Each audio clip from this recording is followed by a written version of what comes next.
Anar bəy, çox sağ ol maraqlı suala görə. Dediyinizdə bir həqiqət var. Doğrudan da iqlim dəyişikliyi bir çox xəstəliklərdə, xüsusilə qan təzyiqində, çox ürək-damar sistemi xəstəliklərində kəskin şəkildə təsir eləyə bilir orqanizmə. O cümlədən də sinir sisteminə təsir eləyə bilir. Bəzi adamlar günəş çıxanda görürsən, onun nevrozu tutur. Bəzi adamlar külək əsəndə, qaranlıq olanda, bəzi adamlar işıqlı yerdə. Bəzi adamlarda da kəskin hava dəyişikliyi doğrudan da onun bütün səhhətinə təsir edir. O şüalanma, o havanın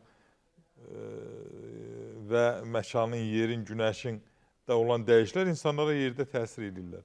Bütün hallarda insanlarda baş ağrısı əmələ gələ bilir. Ancaq başını yuyur, külək vuran kimi baş ağrısı tutur, əsəbləşən kimi tutur, menstrual sikl qabağı tutur, ya sonrası tutur və yaxud ac qalır tutur, yuxusuz qalır tutur baş ağrısı. Baş ağrısı, bəzən görürsən, ildırım çaxır, insanda həm miqreni var, baş ağrısı var, həm də fobiyası, qorxusu var. Bir dənə ildırım çaxmanla səs gəlməklə bu adamın başının ağrısı tutur çox şiddətli şəkildə. Yəni, iqlim bir mənalı şəkildə insanın səhhətinə təsir edir. Baş ağrısı, miqrenin bir 50-60% genlə keçir. Atadan, anadan, babadan, nənədən, dayıdan, əmidən, xaladan, bibidən keçə bilir. Soruşan ki, və yaxud da ki, görürük, miqreni var, deyir, atamda, ananda var mı? Başqası deyir, birində var, ya ikisində var.